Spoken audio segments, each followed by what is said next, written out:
G'day YouTubers, welcome to episode 6 of the series on Central Moreton Bay. This episode is going to be a little bit shorter than I've been doing. I'm covering Day's Gutter and the Blue Hole. I had originally intended to have some live footage in here. I'd planned a trip out with my wife. She'd never been into these areas. We're going to do a boating day and capture some live footage and some drone footage of the area to include in here. But that didn't come off because it rained all day. It wasn't raining when we left home, and we got as far as the ramp and it was just pouring down. So we sat there for about half an hour to see if it was likely to clear, and it showed no signs of clearing, so we came back home. I will take her out for that boating day that I promised her, and I will get some live footage of these areas and I will put it up in a later video. But for now, this is what we've got. Day's Gutter on the southern end of Moreton Island is a terrific anchorage.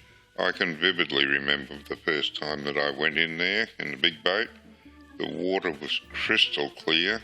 It was about 20-30 feet deep as I recall, and I could see everything on the bottom. I was up on the flybridge driving and I could see shovel-nosed sharks and stingrays sitting on the bottom and even the odd flathead. It was just unbelievable. The sort of scene that just sticks in your mind for a lifetime, in a good way, not the sort that gives you nightmares. That first trip there was sometime in the mid to late 70s, and it really opened my eyes to just how clear the water is in the northern part of the bay. I haven't been in Day's Gutter since I sold the big boat, so this information may be a little bit out of date. But back then, the green line I've drawn is where the big boats used to anchor. And of course, if you had a trailer boat, you just did the normal thing and pulled into the beach. Now, apart from being a good anchorage, one of the main attractions there is the gutter bar. Everyone that goes there finds their way to the gutter bar, if not to have a drink or a meal, at least just to have a look at what has become a Moreton Bay landmark. Now, being over at Day's Gutter, I did naturally get off and have a look at the gutter bar, but that was only as a sightseeing tourist. Because having the big boat, we had all our meals on board, we had the stove and oven and everything there for cooking. We didn't need to go there for a feed, so I didn't actually become a customer. If you want to find out what the bar itself is like, you'll have to go over there and investigate that for yourself. I've only ever used the southern entrance into Day's Gutter.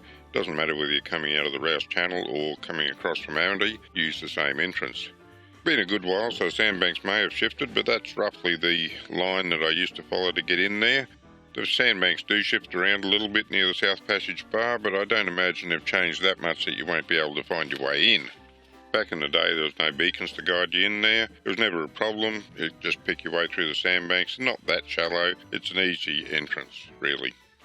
The only other thing you need to be aware of is if you're coming across from Amity, that area just to the west of the South Passage Bar can still get quite rough even though it's inside the bar. Once you get in behind Moreton, you'll be good as gold. If you ask the Navionics map to auto-route you from, say, the Rous Knob into Day's Gutter, you'll notice that it departs the Rous Channel and heads across below the Moreton banks and into the gutter that way. You'll also note that it takes you on the wrong side of the red beacon just as you enter the gutter. There are some red triangles on the route where it gets shallow, just warning you that you're going across very shallow water. And honestly, look, you may or may not make it through there in a trailer boat. If I was to try it, I'd want to pick my tide. I've only ever gone in from that southern entrance I just showed you, but that was with the big boat. A trailer boat may well make it across there. I've never done it, so if you're going to try it, be careful. The other way into Day's Gutter is from the north down Henderson's gutter, and I have taken the tinny through there. I went up to fish the Blue Hole a few times when I was staying at Day's Gutter in the big boat. Had no trouble taking the tinny all the way up there, and back in the day, on a rising tide, say from 2/3, 3/4 tide on up, I would have taken the big boat through there. I didn't think it was that much of a problem. I wouldn't have done it on a small tide, like getting a 5-6 foot rise in the tide. I would have thought there was plenty of water there to take my boat through. It drew between 3 and 4 feet, so maybe a metre just over. and there was plenty of water back then I could have got through. However, I have seen marks on the charts now that the northern end of Henderson's gutter is very, very shallow and that you won't get a larger boat through there. So if you decide to have a go at it, be very, very careful. As I said, back in the day I would have done it myself, but now I think I'd be taking a tender down through it just to check out the marks that people have put on some of the interactive maps that say that it's overly shallow these days. And naturally, if you're in a trailer boat, you won't have a tender, so just take it easy going through there. You shouldn't have any trouble, and if you do it on a rising tide and you do have some trouble, you haven't got long to wait before it floats you off anyway. Well, it's that time of the video where we're going to have a look at how to get there. Apart from coming from Victoria Point, where the easiest way to get there is up the Rainbow Channel, all of the others are closer if you take the Rous Channel. From the Port of Brisbane or Nudgee Beach, you're better off going in the northern entry to the Rous Channel or the main entry to the Rous Channel. From Raby Bay, Wellington Point or Manly Boat Harbour, you'll go in through the small ships passage and into the Rous that way. I've done the same thing I always do, and I have used my boat as a rule of thumb. I've done the calculations using 20 knots. Gets about 20 to 22 litres per hour depending on sea conditions. So I've done the calculations at 23 litres an hour to stay on the safe side. And I've added just a little bit to the time. I rounded them all up a little bit just to make up for the amount of time it takes to get out of the 6 knot zone at the harbour. As always, remember it's your responsibility to make sure that the calculation is done correctly for your boat. I just want to draw your attention to the end of the trip where the automatic navigation of the Navionics chart have taken you out of the Rous Channel and across below the Moreton Banks. I do not go that way. When I'm up there next, I'm going to have a look at it and see if it's a safe way, and I will let you know in a later video. But I come in, as I showed you earlier in the video, from the southeast and into Day's Gutter.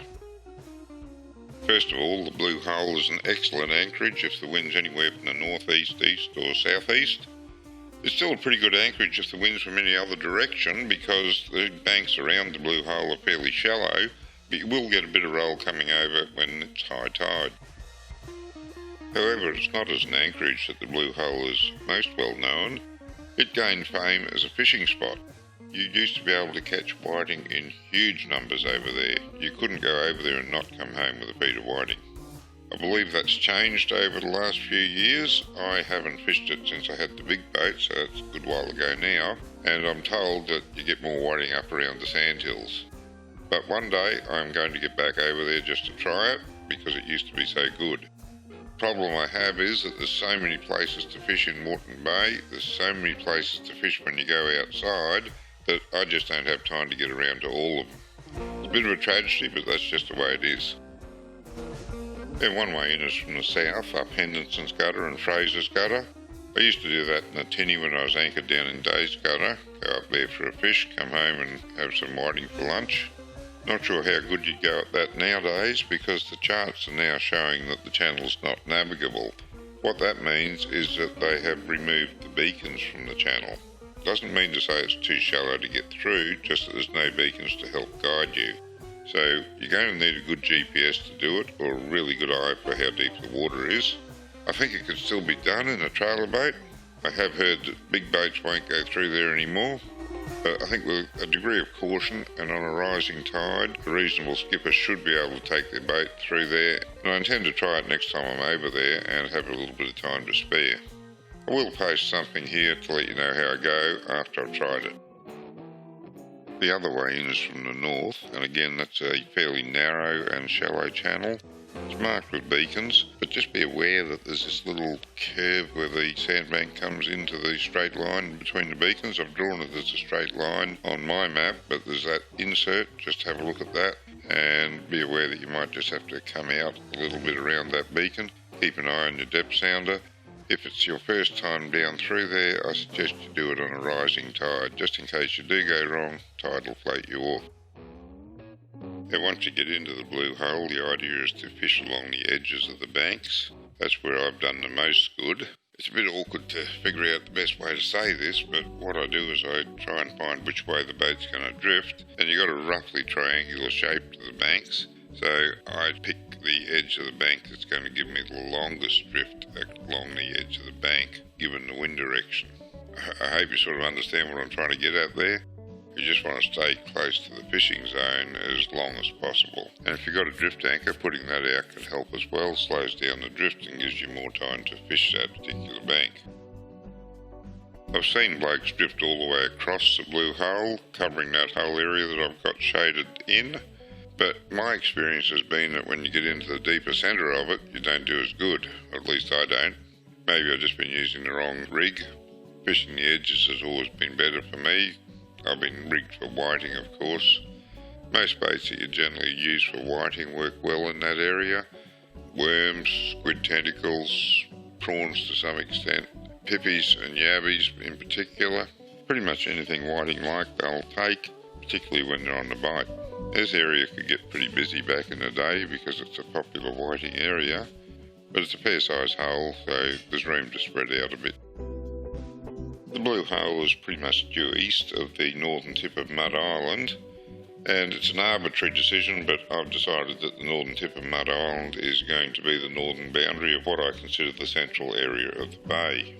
So I'll be moving north and covering the rest of Moreton Island in a later series, but in this series in the central bay I'm now going to start moving west back towards the mainland, and I'll cover areas like the Powell Ground, Harry Atkinson's Reef, the islands further to the west, as well as some of the crabbing areas and of course West Peel Artificial Reef. Well, that's it for this video. As I said at the beginning, I had hoped to put some live footage in there. I still hope to get that live footage, but I wanted to get the video up and out. And if we do manage to get out for a boating day on the weekend, I will follow up with that live footage that you missed out on in this video.